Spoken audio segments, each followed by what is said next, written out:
Assalomu alaykum kanalimiz muxlislari. Bugun o'sha men aytgandek, mana bu bug'doyi undirilgani. Bundan biz nima tayyorlaymiz? Vidgras tayyorlaymiz. Ya'ni inson ichishi bo'ladigan polivitaminli bir energetikka o'xshagan narsa. Buni hozir tayyorlash jarayonini ko'rsataman. Buni eslasanglar 28-dekabrda ekkan edik. Hozir mana 7-kun, xudo xolisa mana ko'rsanglar, mana top-toza teylari hammasi oppoq, chiroyli bo'lib turibdi. Hech qanaqa mog'orlamagan, boshqa qilmagan. Hozir buni nima qilamiz? Mana uchidan faqat ko'k joylarini kesib olamiz. Bizga tegi kerak emas. Qani bismillahirrohmanirrohim.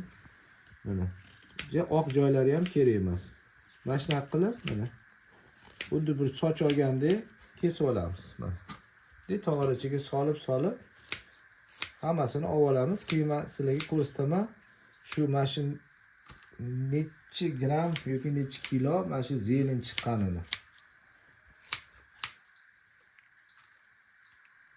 Mana bizga kerakli qismini, ya'ni yashil qismini kesib oldik. Tagigacha taqash kerak emas. Mana shu ustidagi taxminan bir 5-6 sm joyini kesib olsak bo'ldi. Qolganini hayvonlarga berib yuboramiz. Xuddi mana gazonokosилkaga o'xshab kesib olinadi. Qolganini hozir ko'rsataman yana nima qilish kerakligini. Demak, o'timizni kesib oldik. Vidgrasga tayyorlanayotgan o'timizni mana bu tog'orachani to'ntarib qo'yganim, mana shu bilan bir xil tog'orachaligini ko'rsatmoqchi edim. Chunki buni grammini o'lchashimiz kerak. Hozir mana tarozini qo'yib qo'ydim. Oshxona tarozisi. Tak, 311 gram ekan. Xo'sh. Endi mana buni tortamiz. Tog'orachani keyin minus qilib tashlaymiz. Xo'p, bunisi soya tushyapti. 835 gram ekan. Xo'p, demak 310 gram olib tashlasak 520 gram qoladi. Xo'p, demak nima qilishimiz kerak? Mana bug'doyi yashil qismini kesib oldik. Mahsulot tayyor mana. Demak, bir latok ekilgan bug'doydan yarim kilo chiqdi mana shunaqa yashil qismi. Xo'p, mana bu shnekoviy sokovijmalka deyiladi. Ya'ni bu oddiy sokovijmalka emas. Bu ichida bundoq parmaga o'xshagan narsasi bor. Siqib, ezib chiqaradi. Чтобы haligi mana bu po'choq qismiga ko'p suyuq qismi o'tib ketmasligi uchun. Ham po'choqqa, ham suyuq qismiga yaxshilab ezib chiqarib beradi. Oddiy sokovijmalkalar bu o'tni chiqarib bera olmaydi. Endi boshlaymiz. Mana sal ozgina duvishi bor. Hech narsa qilmaydi.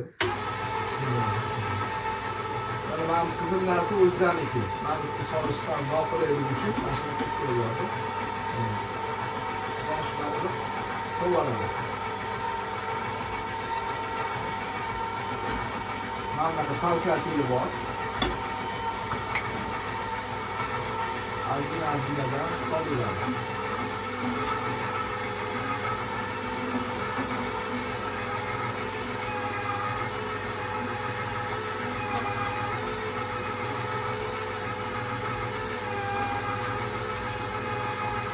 Ozgina vaqt oladi.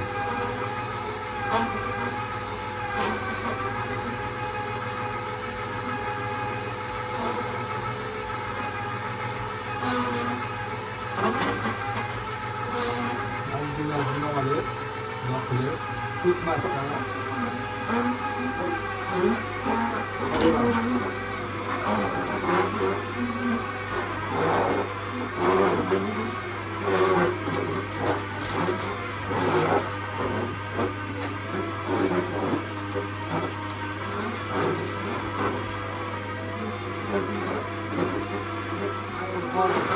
hamma protsess ko'rsatilgan. Hammani mana ko'rib olinglar. Bitta mana suv joyi bor, mana so'kib olib chiqib keladi. Hozirgi tobe chiqib keladi. Oxirida qancha chiqqanini ko'rsataman. Xo'sh, endi mana chiqarib oldik. Buni endi 1 litrli bankaga solib, qancha chiqqanini bilib olamiz o'zimiz uchun. Mana soldik. qancha chiqdi? Buni taxminan 300-400 gram. 300-400 gram. Endi buni olib, mabodo ko'pigi bo'lsa, mana bunaqa qoshiqda olib tashlaysizlar. Mana bunaqa choynakka solamiz.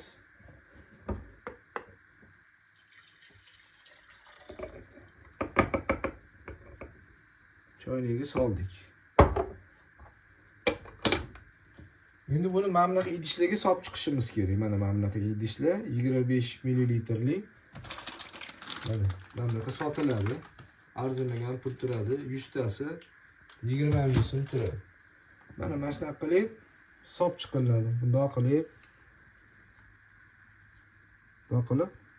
qo'yiladi. Mana shunaqa qilib terib chiqiladi. Mana bunaqa idishlarga solib oldik.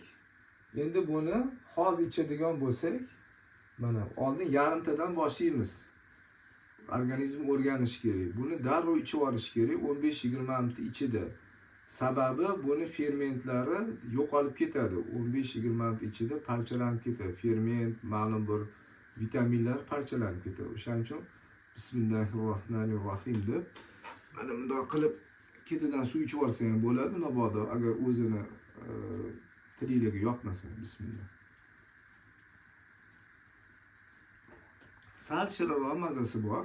Unaqa jabr yomon emas, taxir emas. Mana ketidan suv ichib olsangiz ham bo'ladi. Alhamdulillah. Mana shuni ichgandan keyin yarim soat, 1 soatdan keyin bemalol ovqatlansa bo'ladi. Endi buni nima qilish kerak? Shunchasi mana qoldi-yu. Bularning og'zini yopib, sirazu morozilkaga qo'yib qo'yish kerak. Xolodilnik emas, morozilkaga. Shtobi har kuni ertalab o'zi nahorga ichish kerak. Zavtrikdan oldin 20 minut, yarim soat oldin ichib yuboriladi. Buning uchun morozilkadan olasiz. Haligi sal iliq suv quysangiz o'zi erib tushadi. Erishi bilan sirazu ichib yuborasiz. Bismillah deb, Xudo xolasa shifoli bo'ladi degan umiddaman. Buni tayyorlash jarayonini hozir ko'rsatdik.